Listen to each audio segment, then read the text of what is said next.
जैनब पहले तो बताइए, अब तो ऑफिशियल एंट्री तो हो गई एनडीए में, इतने दिनों बाद, इतने हफ्तों बाद। सीट बंटवारा कब हो रहा है जैनब?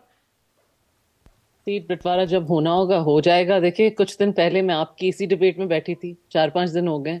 और उस वक्त आप लोग कह रहे थे अरे औपचारिक अनाउंसमेंट कब होगा कब होगा, और मैंने यही बोला था धैर्य रखिए, सब अपने अपने वक्त पे हो जाता है। और हो गया कल अनाउंसमेंट। वैसे ही सीट शेयरिंग का भी अनाउंसमेंट हो जाएगा। इसमें कोई जल्दबाजी तो है नहीं या कट ऑफ डेट है नहीं कि एलाइज को इसी दिन पे और इसी वक्त पे पता चलना चाहिए, और अगर नहीं पता चला तो आप रेस हार गए।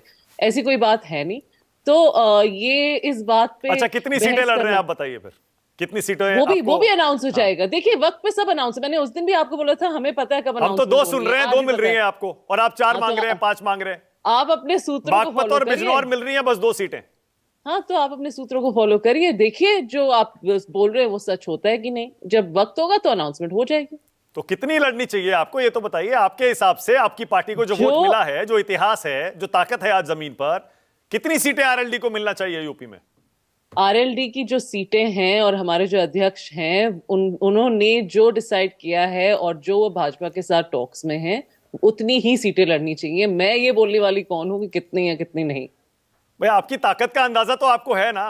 अपनी ताकत का हमारी मुझे अंदाजा बताइए, पार्टी का, आरएलडी का। जमीन पर हम आरएलडी कितनी लोकसभा सीटों में अपना प्रभाव रखती है, बताइए यूपी में।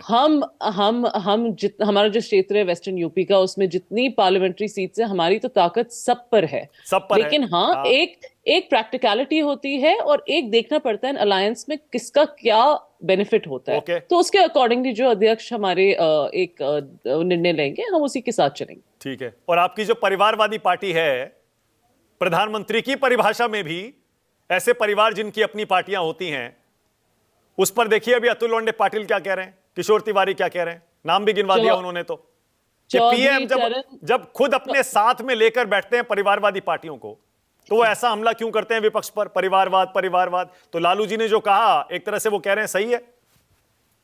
चौधरी चरण सिंह जी का जो परिवार है, इससे ज्यादा मतलब माननीय और जो बोलते हैं ना, एक ऑनरेबल परिवार कौन हो सकता है। 13 साल उन्होंने जेल में बिताए हैं। इंडिपेंडेंस के वक्त किसान के बेटे थे, बहुत ही एक हम्बल बैकग्राउंड से आते थे। तो हम वो नहीं लोग नहीं नहीं है नहीं जो नहीं एक नहीं, ये प्रिविलेज सेंस से बोलते हैं। ये क्या मुझे आप कंप्लीट करने जस्टिफाई दीजिए। कैसे कर रहे हैं, बताइए। नो नो, मानक जी मुझे कंप्लीट करने दीजिए। आप हाँ। मुझे कंप्लीट करने दीजिए। आप अपने वो बड़ी पार्टियों को बहुत टाइम देते हैं, हम लोगों को बहुत कम टाइम देते हैं और टोकते रहते हैं। नहीं नहीं, तो बोलिए मुझे बोलिए। बताने दीजिए हाँ। कि जो परिवारवाद की बात होती है ना, ये परिवारवाद तब बोलना चाहिए जब वो परिवार एक प्रिविलेज सेंस रखे। जब एलिटिज्म एक परिवार में आ जाता है कि क्योंकि हम एक परिवार के हैं, हमें पावर और हमें कुर्सी मिलनी चाहिए, वो प्रॉब्लम है।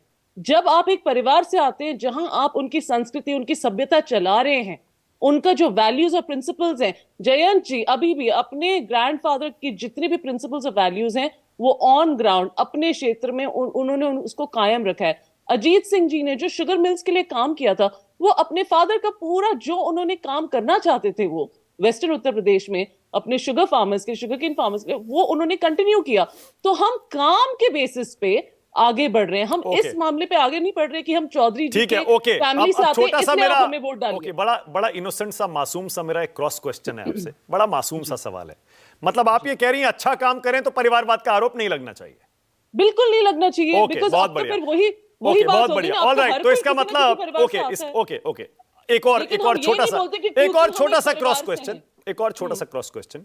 जी, गांधी परिवार ने अच्छा काम किया या नहीं किया है? आप बताइए ना।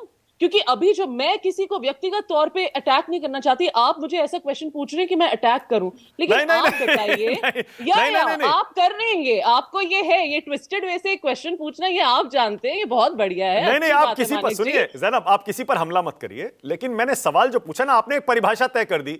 जैसे जी प्रधानमंत्री ने कहा, मैं उनकी परिभाषा जी बता रहा हूं परिवारवादी दलों की। जी उन्होंने कहा जो परिवार पार्टी चलाते हैं वो परिवारवादी हैं।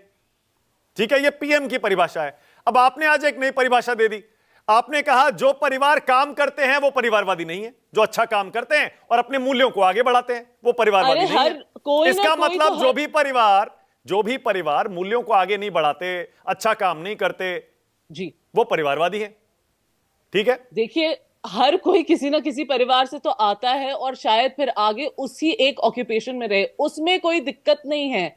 लेकिन मेरिट नाम की भी तो कोई चीज होती है। और मेरिट क्या होता है? मेरिट होता है आप अपने काम से आगे बढ़े। ओके। तो मेरा, जब आप गांधी परिवार के बारे में बात करते हैं और जब हम बात करते हैं कि राहुल गांधी जी प्रेसिडेंट बनेंगे अपनी पार्टी के, आप हमें उपलब्धियां बताइए अपनी। पहले आप हमें बताइए आपने ग्रास रूट लेवल से क्या काम किया है। ओके। जब कोई बोलता है प्रियंका गांधी जी यूपी की अध्यक्ष बनेंगी, आप मुझे बताएं उनके जो पेयर ग्रुप है, उनका जो कलीग्स हैं, उनके जो सहपाठी हैं, उनके साथ अगर कंपेयर करें उनकी मेरिट लिस्ट में उनके कितनी उपलब्धियां हैं, आप हमें बताएं। तो जब किसी को एक पावरफुल पोजीशन मिलती है केवल और केवल उनके सरनेम की वजह से, उसको परिवारवाद कहा जाता है। ओके, आप, ऑल मैं राइट। अगर कल आपके बेटे या बेटी एक जर्नलिस्ट बनते तो मैं उन पे यह आरोप थोड़ा लगा सकती हूँ कि वो जर्नलिस्ट क्यों बने। भैया उनकी मेरिट है, वो उस मेरिट के बेसिस पे बने हैं। लेकिन सिर्फ आपके सरनेम की वजह से एक डिजर्विंग कैंडिडेट को छोड़ के बहुत बढ़िया। आपकी ओके आपकी Zainab, now you are talking. मैं यही सुनना चाह रहा था आपसे। अब आप खुल के बोलिए। अतुल लोंडे पाटिल जवाब दीजिए, फिर आ रहा हूं वाजपेयी जी। राहुल गांधी ने क्या किया ऐसा, प्रियंका गांधी ने क्या किया ऐसा, अतुल लोंडे पाटिल? जबकि जयंत चौधरी ने, अजीत सिंह ने तो इतना काम किया, इसीलिए वो अध्यक्ष बने, तो कोई दिक्कत नहीं है। मैं तो एक सवाल इनके लिए छोड़ जाता हूं कि शायद शायद होगा तो नहीं, लेकिन अगर हो जाता है तो जयंत चौधरी अपने अलावा किसी और को मंत्री बनाएंगे।